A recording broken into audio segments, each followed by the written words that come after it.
오늘 우리에게 주신 하나님 말씀은 누가복음 8장 22절에서 25절 신약성경 104페이지 누가복음 8장 22절로 25절 같이 공부하심으로 하나님 음성으로 받으시겠습니다. 공부합시다. 하루는 제자들과 함께 배에 오르사 그들에게 이르시되 호수저편으로 건너가고 하시니 이에 떠나 행선할 때에 예수께서 잠이 드셨더니 마침 강풍이 호수를 내리치매 배인이 가득하게 가서 밑에 앉아 제자들이 나와 깨어 이르되 주여 주여 우리가 죽겠나이다 하는데 예수께서 잠에서 바람과 물결을 부르짖으시니 이에 그쳐 잠잠하여 지더라. 제자들에게 이르시되 너희 믿음이 어디 있느냐 하시니 그들이 두려워하고 놀랍게 여겨 서로 말하되 그가 누구에게 바람과 물결에 순종하는가. 여러분 잘 지냈어요? 연말 지나고 연초라서 바쁘죠, 그죠? 또 뭐 부정이라서 여러분 또 스트레스 받는 거 아니에요? 스트레스 받는 거는 상황적으로 스트레스 받을 수 있는데 그것은 문제예요. 자, 여러분 오늘 제목을 호수 저편으로 건너가자. 어떤 내용일 것 같습니까? 호수 저편으로 건너가자. 호수 저편으로 건너가면 뭐가 있어요? 그러니까 본문 뒤에 뭐 있는지 아세요? 그라사 광인 나오죠? 군대 귀신 들린 그라사 광인 만나러 가자. 그 이야기예요. 그거보다 더 먼저 해야 될 일이 있어요. 호수를 건너야 돼요. 유대 사람들에게 호수, 바다는 혼돈과 위험의 상징이에요. 그런데 예수님께서 제자들에게 혼돈과 위험의 갈릴리 바다 호수를 건너가자 하십니다.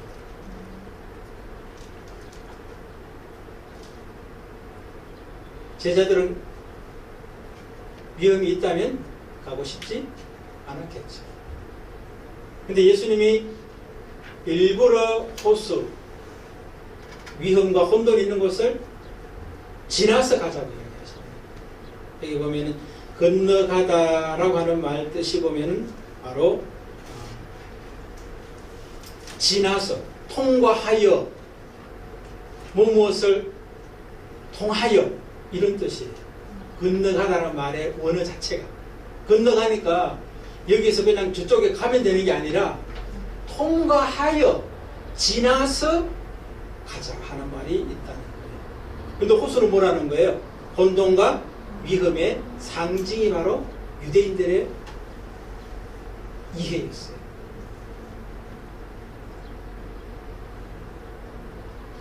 그러면 예수님께서 편한 길로 그냥 뭐 돌아서 가면 좀 멀더라도 육지로 갈 수도 있을 텐데 굳이 위험과 혼돈의 그 갈릴리 바다 호수를 통과하여 가자고 하시는 의도와 목적이 분명히 있다.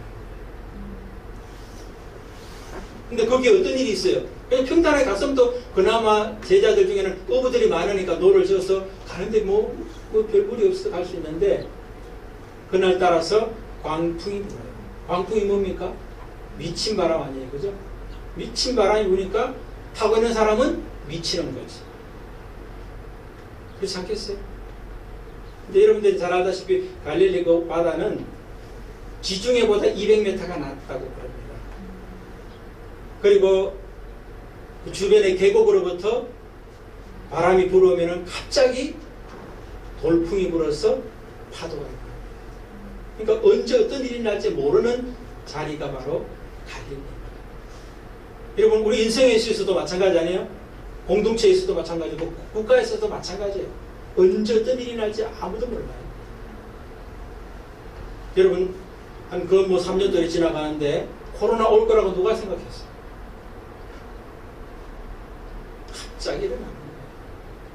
그런데 예수님은 가다가 그냥 우연히 만난 것이 아니라 의도적으로 이 갈릴리 호수 바다를 지나가자라고 이야기하십니다. 그럼 그 의도와 목적이 뭐냐? 이렇게 우리가 물어볼 수 있겠죠. 다들 혼돈과 위험은 피하기를 원하는데 혼돈과 위험을 잡초해서 가자고 하신 이유와 목적이 분명히 있다. 여러분 뭘 것 같아요? 여러분 인생의 위험과 혼돈이 닥쳤을 때 여러분은 재수 없는 겁니까? 아니면 팔자 속안이려니 하고 그냥 겪어야 돼? 운명입니까? 세상 사람들은 그렇게 말할 수 있어요. 그러나 성경에는 뭐예요? 공중에 나는 새 한 마리까지도 하나님이 의도하지 않으면 떨어지지 않는다고 했어요. 그러면 여러 명의 목숨이 달린 그 사건이 예수님과 12제자 13명의 목숨이 달린 사건이 그냥 우연히 일어나느냐? 아니라는 거예요. 분명한 의도와 목적이 있다. 저는 거기에서 여러 가지 있을 수 있겠지만 세 가지를 말씀드리고 싶어요. 첫 번째, 위험은 피해야 할 대상이 아니라 직면해야 된다는 것을 가르칩니다. 위험은 피해야 될 게 아니에요. 혼돈은 피해야 될 게 아니에요. 직면하고 깨트려 이겨야 돼요. 근데 여러분 위험 나가면 사람들 주로 하는 행동이 어때요? 직면하기 싫어하죠. 1차적으로. 그리고 회피하든지 또 도망치든지 아니면 뭐 각자 우리 나름대로 그 위험 당했을 때 혼돈을 당했을 때 우리가 나름대로 취하는 어떤 방어하는 어떤 그런 기제들이 다 있죠. 그런데 여러분 그렇게 하면 여러분 인생에 항시 언제라도 불시에 위험과 혼돈은 반드시 닥치게 되어 있어요. 왜? 하나님이 닥치게 만들어요. 왜? 왜 그렇게 하겠어요? 위험은 피해야 될 대상이 아니에요. 직면하고 깨트려 이겨야 돼요.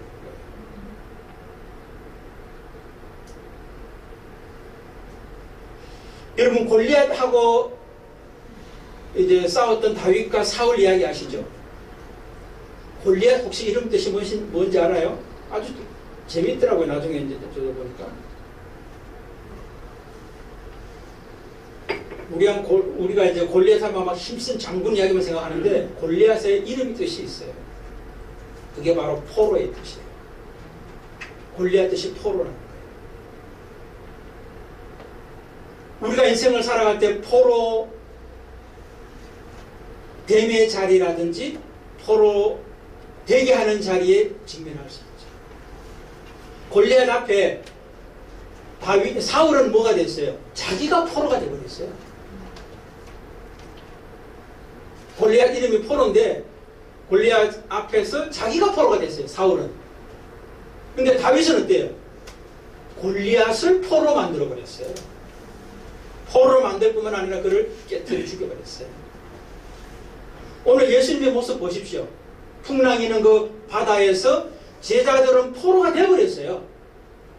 위험과 혼돈의 상황에 자기가 포로가 되어버렸어요. 근데 예수님은 어때요? 그 광풍을 포로 삼아버렸어요.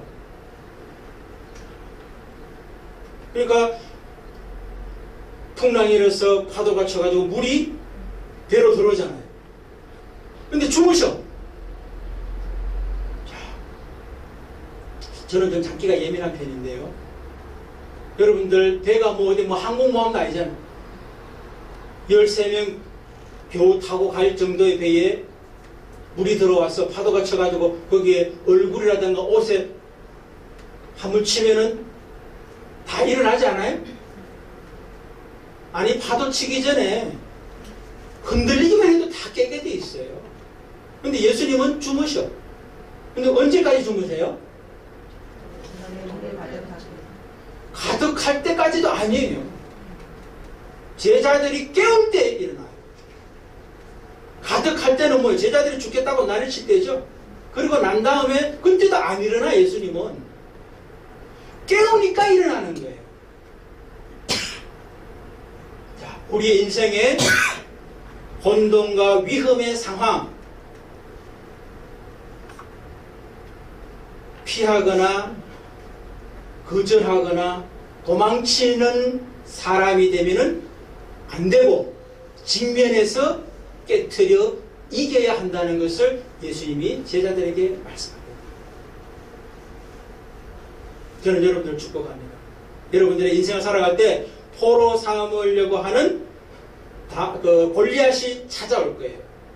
그때 골리앗의 포로가 당하는 것이 아니라 골리앗을 포로 삼는 자가 되시기를 주의 이름으로 축복을 드립니다. 두 번째, 예, 그렇죠. 두 번째 하죠. 근데 조금 더 덧붙이면은 여러분 두 번째 하기 전에 이 말씀도 약간 더 붙여야 되겠네. 사울은 포로된 위험과 혼돈의 상황을 직면해서 이기지 않으면 계속 포로가 자기에게 찾아와요. 골리앗 다음에 사울에게 포로는 누구예요? 누가 사울에게 포로로 다가와요? 다윗이 포로로 다가오잖아요. 다윗이 두려워가지고는 다윗에게 포로가 다 되어버리잖아요. 그래서 그 다윗을 죽이려고 막 그냥 왕으로서 죽을 때까지 그냥 찾아다니잖아요. 그렇다는 거예요. 여러분, 포로로 골리앗이 왔을 때 우리가 직면해서 깨트려 이기지 않으면 우리의 일생 내내 이름이 바뀔 뿐이에요. 골리앗이 찾아오든지 다윗이 찾아오든지 죽음이 찾아와서 우리를 포로 삼는다는 거예요. 그렇기 때문에 그것을 직면해서 깨트려 이기지 않으면 우리는 일생 내내 모양이 다른 모습으로 끊임없이 위기와 혼돈이 우리를 힘들게 합니다.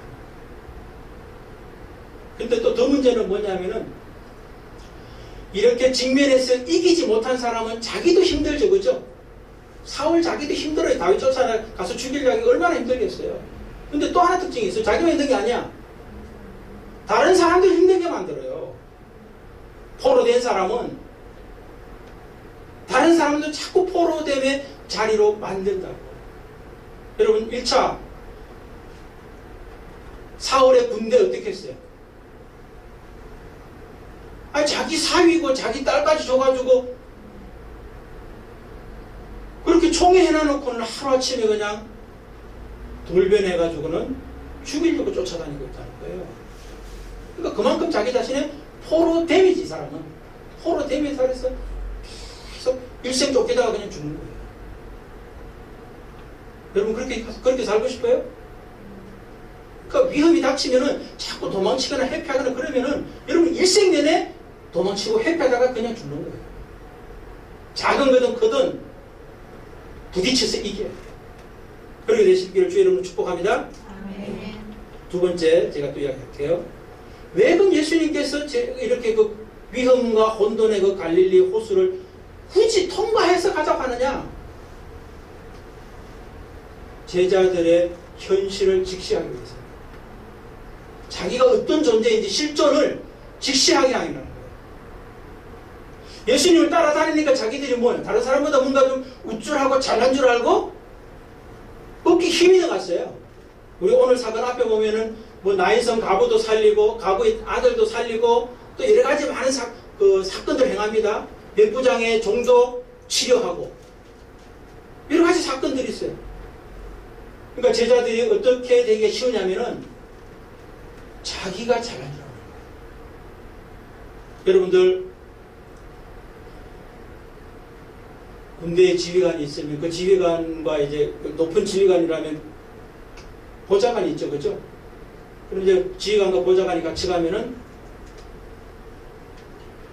쫄병들이 경멸을 하죠. 누구한테 하는 거예요?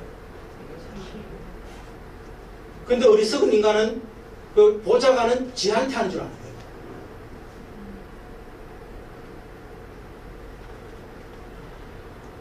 여러분 우리가 그럴 짝이 될 수가 있어요. 예수 믿고 가면서 우리가 예수의 예수 때문에 그 원인 예수가 원인인데 지가 잘난 줄 안다는 거예요. 아니에요. 모든 것이 하나님의 은혜 아닌 게 어디 있어요. 그러나 자기 것이라 생각하면서 자기 것을 가지고 행세하는 듯한 사람들이 있다는 거예요. 그러니까 예수님 뭐예요? 한 번쯤은 위험의 상황에, 혼돈의 상황에 몰고 가서 그들로 하여금 자기 자신이 어떤 실존인지를, 존재를 깨닫게 해야 되는 거예요. 그게 그 제자들을 위해서 반드시 필요해요.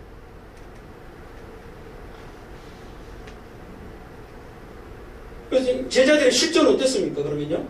그들은 어떤 사람이에요? 지금 오늘 본문에 보면요.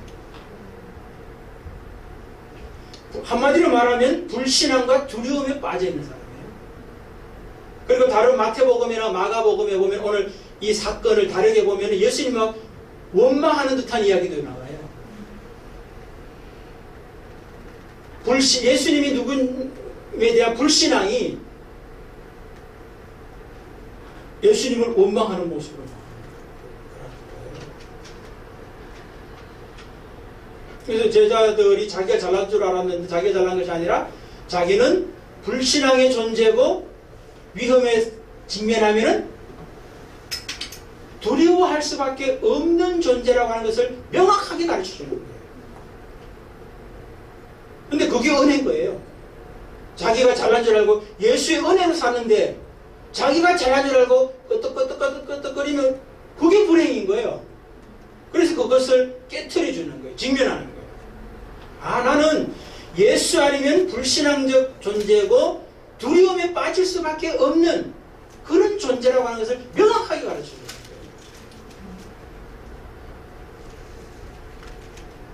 여러분, 이런 대표적인 예가 광야 이스라엘 백성들이에요. 홍해 사건, 애국 군대, 마라 사건, 아말렉 사건, 마라 사건, 요단강 건너야 한 사건, 모든 사건이 다 너희들이 누군지를 바르게 알라고 하는 사건들이에요. 여러분, 신앙은 다른 거 아닙니다. 신앙은 교회 왔다 갔다 하는 거 아니에요. 교회에 와서 무엇을 배워야 되느냐? 내가 어떤 실존인지를 명확하게 아는 것이 예배의 자리예요. 성경 공부 마찬가지예요. 지식을 많이 늘어가지고 남들에게 뭘 자랑하려고 하는 거 아니에요. 내가 누구인지를 명확하게 아는 것이 성경 공부의 목적이에요. 예배도 마찬가지예요. 여러분, 기도도 마찬가지예요. 내가 뭐 필요한 것만 아는 게 기도 아니에요. 내가 누군지를 명확하게 아는 게 기도예요. 여러분, 이스라엘 백성들 40년 동안 광야 생활했죠. 그 광야 생활 내내 배운 게 뭐예요? 너 자신이 누군지를 알라고 하는 것이 40년 역사예요. 근데 40년 동안 자기를 안 사람은 두 사람밖에 없었어요. 여호수아와 갈렙 말고는 자기 주제를 몰랐고 애굽에서 나왔던 사람들 중에 그 다음에 알았던 사람이 누구예요? 애굽에서 나와서 태어난 사람 2세대가 자기가 누군지를 알았다라고 성경은 말합니다. 그걸 어떻게 알 수 있습니까? 요단강을 건널 때 요단강을 갈라놓고 건너는 게 아니죠. 그냥 건너라고 그랬어요. 그런데 1세대 사람들은 어느 누구도 건너지 못하고 여호수아와 갈렙만 건넜고 나머지 2세대는 어떻게 건넜겠어요? 내가 건너는 것이 아니라 우리가 건너는 것이 아니라 여호와께서 가라고 하시면 여호와께서 책임질 것을 믿었던 사람만 건넌 거예요. 안 그러면 다 광야에서 다 죽는 거예요. 여러분, 우리 인생도 똑같아요. 요단강 뜻이 뭐라고 그랬어요? 그렇지, 내려놓다고 그랬어요. 뭘 내려놓는 거예요? 그렇지, 나를 내려놓는 거예요. 나를 내려놓는 사람만 요단강에 들어갈 수 있는 거예요. 내 생각, 내 판단, 내 지식, 내 경험 이거 가지고 요단강에 들어갈 수 있는 사람 누가 있어요? 들어가는 사람이 미친 사람인 거예요. 빠져 죽으려고 환장하지 않으면서 왜 들어가겠어요? 그러나 들어가게 하신 분이 여호와라면 여호와께서 책임질 것을 믿는 사람들만 들어가는 거예요. 저는 여러분들이 자기 자신을 분명히 직면하실 수 있기를 바랍니다. 예수 없으면, 하나님 없으면, 성령 없으면 나는 아무것도 아니에요. 잘난 척할 대상이 아무것도 아닌 거예요. 그거 모르면 여러분은 끊임없이 갈릴리 호수가 여러분의 인생 가운데 몰아쳐오게 돼 있어요. 이스라엘 백성들에게 아까 말했듯이 홍해, 마라, 아말렉, 마라, 요단강 계속 오던 거하고 똑같은 거예요. 그게 우리 인생을 보여주는 거예요.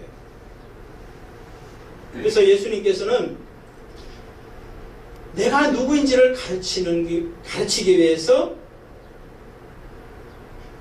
호수 저편으로 건너가자라고 말씀하십니다. 세 번째, 여러분 위험과 혼돈은 직면해야 된다는 것을 알았어요. 근데 직면하지 못하는 이유가 뭐라는 거죠? 자기가 누군지를 몰라서 직면하지 못하는 거예요. 그 다음에 자기가 누군지를 어떻게 알아요? 예수가 누군지를 알아야지 자기가 누군지 알아요. 그래서 세 번째는 뭐냐면은 왜 호수로 건너갔냐? 예수 자신이 누구인지를 제자들에게 계시하기 위해서 갈릴리 호수로 데려가는 거예요. 예수님은 어떤 분이라고 지금 제자들에게 말씀해 주고 있어요? 나는 풍랑이 칠 뿐만 아니라 물이 들어와서 배의 아구까지 차도 지금 당장 위험이 쳐가지고 빠져 죽는 한이 있어도 너희들이 깨우지 않는 이상 일어나지 않는다라고 하는 걸 안을 수 있는 분인 것을 말씀해요. 그 다음에 또 나중에 이제 풍랑을 잠잠케 하시잖아요. 그래서 제자들이 뭐라고 그래요? 저분이 누구시기에 바람과 바다가 물이 잔잔해지느냐라고 하는 놀람, 의아의 함을 이야기하고 있잖아요. 고백하고 있잖아요. 아, 저분이 물도 다스리고 바람도 다스리는 창조주라고 하는 것을 예수께서 행동을 통하여 가르쳐 주는 거예요. 뿐만 아니라 뭐예요? 주권자라는 것이. 그것을 만들기도 한 분이지만 다스리기도 하는 분이라고 하는 것을 현장학습을 통해서 가르쳐 주는 거예요. 여러분, 우리의 인생 매 순간순간이 위험의 자리로, 혼돈의 자리로 우리가 가게 된다면 직면해라. 내가 누군지 직시해라. 예수가 누군지를 분명히 깨달으라. 이 메시지가 있다. 여러분, 그런데 오늘 복음은 또 하나, 복음이 또 뭐냐면은, 근데 여러분, 예수님께서 제자들과 함께 계셨다는 거예요. 처음부터 끝까지.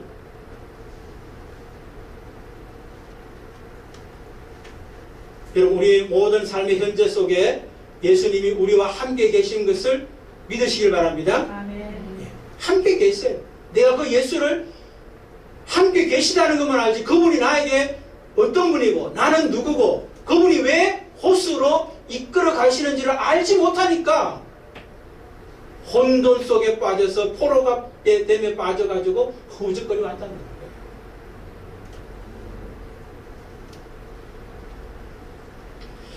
여러분, 오병이어 사건도 우리 잘 알죠, 그죠? 오병이어 사건이 이제 예수님의 제자들을 위해서나 또 그 함께 왔던 그 많은 무리들을 이게 이제 오병이어 가지고 5,000명 먹고 남음이 있는 그런 그 기적을 일으키지 않습니까? 배고픈 사람 밥 먹으라 그거 아니에요. 예수님이 생명의 떡이라고 하는 것을 계시하는 것이 오병이어 사건의 핵심이에요. 여러분, 떡 먹어서 배부른 건 잠시 배부를 뿐이에요. 그러나 예수님이 영원한 생명의 떡이라는 것을 계시해 주시고 그것을 믿을 때는 영원한 생명을 우리가 누리게 되는 거예요. 나인성 가부 아들 이야기했지만 그걸 살렸어요, 죽은 자를. 그걸 통해서 제자들과 주변 사람들에게 무엇을 알리는 거예요? 예수는 생명의 주권자라고 하는 거예요. 생명의 창조자고 주권자라고 하는 것을 가르쳐 주는 거예요. 근데 한 가지 또 재밌는 게, 여러분 선한 사마리아인 이야기 잘 아시죠? 그죠? 사마리아인 보면 한 율법 교사가 찾아와가지고 예수님에게 어떻게 하면 영생을 얻을 수 있느냐라고 질문하는데 질문하는 의도가 영생을 어떻게 얻어야 되는가를 몰라서 묻는 게 아니라 예수를 시험하려고 이렇게 돼 있어요. 예수를 테스트, 시험하려고 영생에 대한 질문을 해요. 그래서 예수님께서 뭐 계명을 뭐라고 그러냐니까 마음과 목숨과 뜻과 힘을 다해 하나님을 사랑하고 이웃을 사랑하라는 이야기를 했다라고 이야기해요. 그랬더니 예수님 뭐라고 그래요? 너도 그와 같이 하라 이렇게 해요. 그래도 예수님이 이 율법교사가 또 뭐라고 그러냐면은 내 이웃이 누구입니까? 라고 이야기를 해요. 그런데 그 내 이웃이 누굽니까? 라고 하는 것을 이야기할 때 또 어떤 의도로 그렇게 묻냐면은 아주 재밌더라고요. 자기를 옳게 보이려고. 누가복음 10장 보면 29절에 있는데 자기를 옳게 보이려고 이웃의 누구냐라고 하는 질문도 하고 있다는 거예요. 이 사람의 관심은 어떤 뭐예요? 자기 자신으로 가득 차 있는 거예요. 자기 잘난 척하는 거, 나 영생 이미 가졌다는 거 알고 그 다음에 넌 알고 있니? 라고 하는 식으로 예수에게 묻고 있고 그 다음에 이웃이 누구냐고 묻는 것도 나는 이웃 잘 섬기고 있다는 것을 드러내려고 옳게 보이려고 예수를 통해서 객관적 검증, 확인하는 차원으로 그렇게. 근데 예수님께서 제사장 한 사람이 이제 뭐 다쳤는데 당도 만나가지고 제사장이 왔는데 그냥 지나갔고 레위인이 왔는데도 그냥 지나갔고 무시했던 선한 사마리아인이 와가지고 그 사람 도와줬다. 그 이야기 하는 거 아니에요? 그 이야기의 포인트가 뭐겠어요? 선한 사마리아인처럼 강도 많은 사람 도와주라. 그게 그 선한 사마리아인의 이야기예요? 그럼 여러분 문제가 돼요. 이 청년이 지금 질문이 뭐였어요? 제일 처음에 어떻게 해야지 영생을 얻느냐는 질문이었죠. 그럼 그 답변이 내가 이웃을 도와줘야지 영생을 얻는다 이래 되는 거 아니에요? 그럼 맞아요? 여러분 구원 얻는데 이웃을 도와줘야 되는 게 사랑해야 되는 게 영생 얻는 길이냐고요. 그 답이 아니라는 대부분 할 수 있어요. 그럼 그 답의 의미가 뭐겠어요? 예수께서 선한 사마리아인 이야기 왜 하겠어요? 제사장과 레위인은 율법의 핵심적인 사람들이에요. 율법 가지고는 구원을 영생을 얻지 못한다라고 하는 것을 가르치는 거예요. 첫 번째는. 지금 이 율법사도 뭐라고 했어요?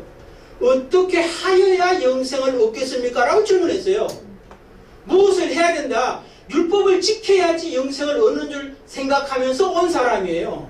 그렇기 때문에 질문도 뭐예요? 어떻게 내가 뭘 해야 영생 얻냐라고 질문한다는 거예요. 그런데 예수님의 답변은 그거 아니야 라고 해요. 그럼 선한 사마리아는 이야기를 왜 했겠어요?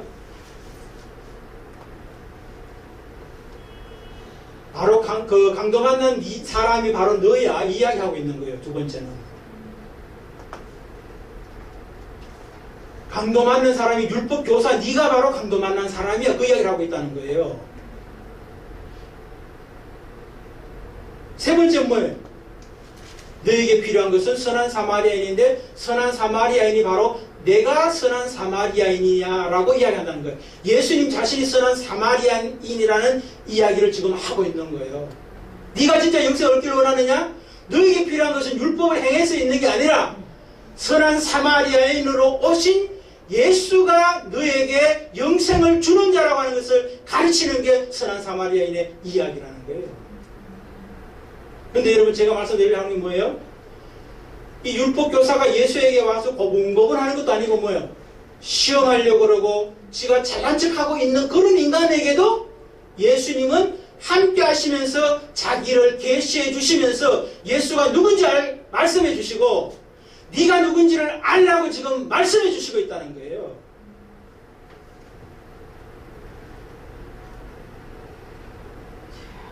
여러분 오늘 예수님은 우리에게 동일하게 말씀하십니다.